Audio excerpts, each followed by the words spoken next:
Well, I'd like to welcome everyone to the 2016-2017 Winter Question and Answer Forum, sponsored by Schoenberg Salt and weatherbell.com. With me today is meteorologist Joe Bastardi. Joe Bastardi is currently the chief forecaster at weatherbell.com, formerly the chief long-range forecaster at AccuWeather. Joe is an institution in the science of weather prediction. Many companies across the multitude of industries, from energy to retail, have profited from his forecasts.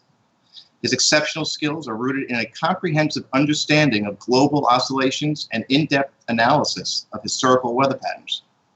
His analog approach, which finds similarities between current and historical weather patterns, allows him to make an accurate forecast, sometimes in defiance of computer model consensus.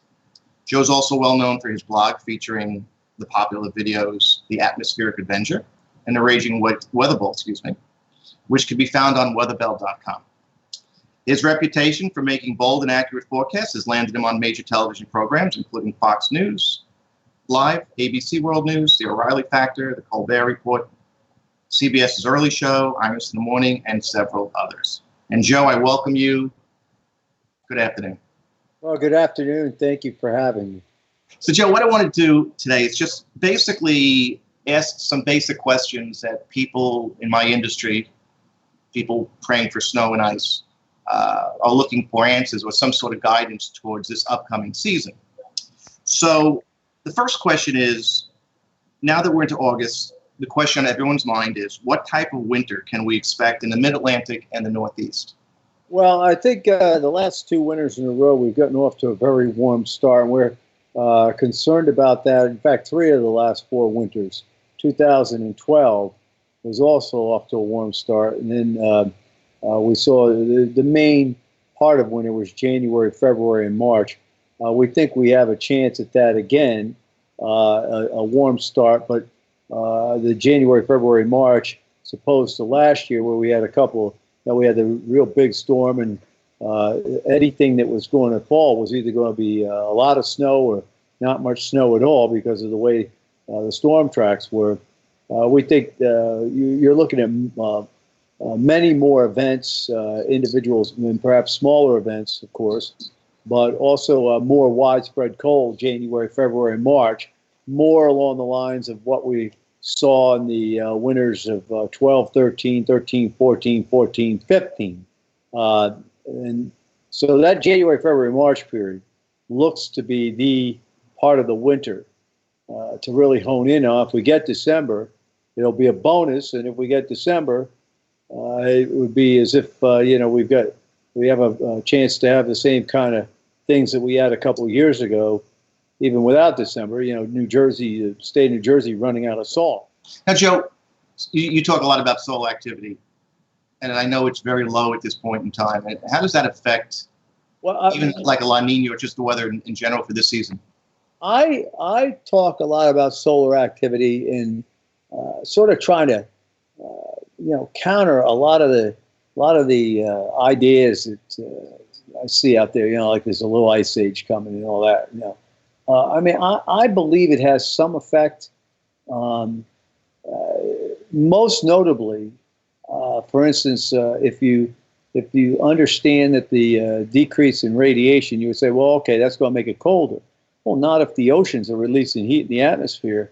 A decrease in solar radiation over the equatorial areas would tend to negate La Ninas. Why? Because if the easterlies are not as strong there, you don't get cold water upwelling, so you build warm water up.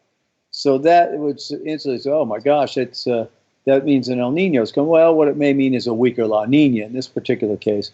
It does lead to more blocking. There's a relationship between the strength of the geomagnetic field and blocking, but the question is, where does the blocking develop? For instance, there's been plenty of blocking the last 3 years. There's going to be plenty of blocking again this year. If you get the right kind of blocking, it extends centered over Greenland back to Western North America. It's a bonanza for both Europe and the Eastern United States. You just get it over the northwestern part of the United States, so northwestern part of North America over the pole. It's generally over the eastern part of the United States. But what winter we had, and the reason it wasn't 97, 98, which a lot of the people that we compete with were trying to, that was a snowless winter on the Eastern Seaboard, for goodness sakes. We're trying to portray it as 97, 98, because there's so much blocking and that ring of warmth. I'm not, people talk about it, but the ring of warmth in the Pacific also adds heat, which also helps the blocking.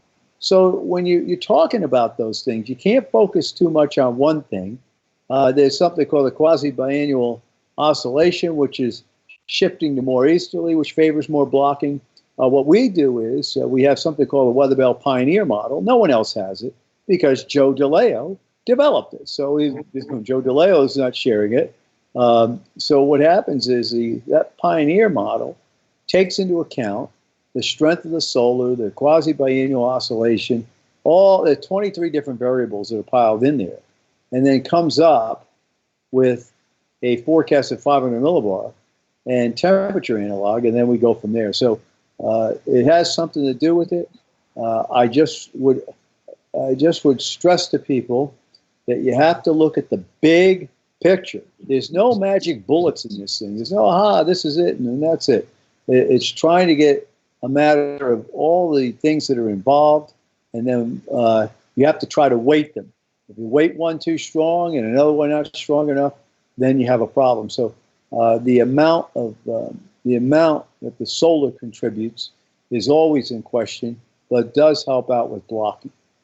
Now, I know that you talked about December being kind of a month where it could go either way. As far as we think right now it's still biased warm, but one of our analogs is 95, 96, which of course was not warm in December. So when we're looking at this, when we're studying this whole situation, we want people to understand that we do believe that at this time, but we're very fluid in that particular month right now, as there is sentiment that it could be colder than what we have. What do you look for to determine? I mean, what are you going to be looking for over the next few months as we get closer to December to determine? We have to hone in on the amount of cold we start. I mean, it's a matter of, okay, so suppose you're driving from one point to another, and that you have 2 or 3 roads you could take, but you don't know which one to take based on where there's going to be a lot of snow on the road or something like that, It's from snow squall. Let's say you're driving through Pennsylvania. So what happens is you get closer, you have to figure out which exit you want to take and that type of thing. I mean, you know that you're going to get to a certain destination, and you arrive there. So, I wish I could tell you what the answer is, and that, I think that you got to understand the saddle months, where you're shifting season, and the jets changing means that the atmosphere is feeding back differently every week. So I know the Western Atlantic is very warm, much more so than normal, correct? How's that influence the upcoming winter? Well, that's what I was saying before. It's your foe early, your friend later, because what happens is if there's not a lot of cold air available early, then the warm air just overwhelms everything. So what you have is an Atlantic that's pumping heat into the atmosphere, and you're seeing it go on right now. All right, and the Atlantic is so warm that it's dumbing down how cool the air masses can get when they get to the eastern part of the United States. People go, oh my gosh, it's a hot summer. No joke. Post-Nino summers, when the Atlantic is this warm, are going to be hot and humid, and you see it so dry in New England, and that's part of the process too. By the way, you watch this turn around over the next 3-4 weeks and on into fall in the Northeast, because what will happen is it starts raining there because of all that moisture in there. There's a release of latent heat in the atmosphere and turn pumps the ridge, so that you have what we call endless summer set up. And the endless summer loves to run deep into the fall and even into the early winter. So just to sum up then, I know you've put out your preliminary forecast on the Weather Belt site. I mean, basically your feeling is January to March is really going to be the winter, correct? It's going to be the winter. And, our site says right now, I understand. Putting that out this far is like, heresy in the forecast here. We've done very, very well. Oh, yeah, the past few years, though, you guys have been. I know, but I'm just, I hate to take a sort of a negative stance here, but we believe, right, and if you say, oh, I like 1 to 3 below normal, January, February, March, you're basically understanding that, hey, there could be 5 to 7 below normal. But you don't want to go overboard. I don't want people just buying the entire salt for this winter and then, be sitting there with piles left over after. But, you bias yourself. If you're ahead of your opponent, and I'd like to think that Mark has seen that over the past couple of years. If you're 2 steps ahead of your opponent, you're always 2 steps ahead of them if you know which way the weather's going to turn. Right. And so what we're trying to tell people is that, look, we've got a potential for a pretty darn big winter on that. So I want folks to understand that, yeah, we think January, February, March is the core of the winter. I'd be surprised if it was above normal with less than normal snowfall. Right now, we believe it'll be below normal temperatures, above normal snowfall. The extent of the snowfall, is hard to say. I mean, I'm not going to promise you it's 2014, 2015 again, but I do think it's one that offers more opportunity to throw salt on roads. Right. From several storms, more cold air. Let's remember. Great. Well, Joe, listen, I appreciate. Yeah, I'm sorry if I wasn't staring at the camera. No, that's okay. I appreciate your time, and hopefully, people now have a little bit more information as to what to expect this winter. And we want people that are watching this and understand what we do is that look, if you go to a movie, you go in and watch the whole movie. I'm going to put in a plug for what we do because it gets, and Mark and I talk all the time. Mm-hmm. And, it's funny, Mark. What was it a couple of winters ago? I was saying this hasn't been good, and you kept saying, "Well, have faith." And I go, "Well, I have faith, but I analyze. I'm pretty objective about the analysis and stuff." And of course, you always want your clients to do well, but the frustrating thing is that in much of the industry, both what I do as a meteorologist, it's like everybody waits for the last minute, jumps in, and then it's the guy that hypes it heaviest last that people are listening to. What we want you to do is have that step, what I call it the why before the what. We want people to have the why before the what.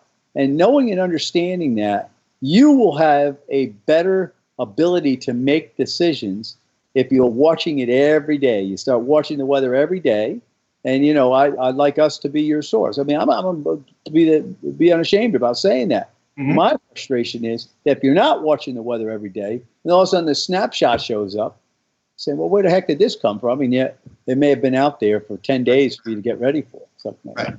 Right.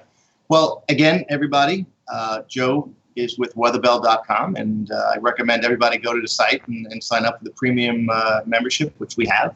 And again, Joe, thank you so much for your time. All right. Everybody out there, enjoy the weather. It's the only weather you got. Thanks, Joe. Bye-bye.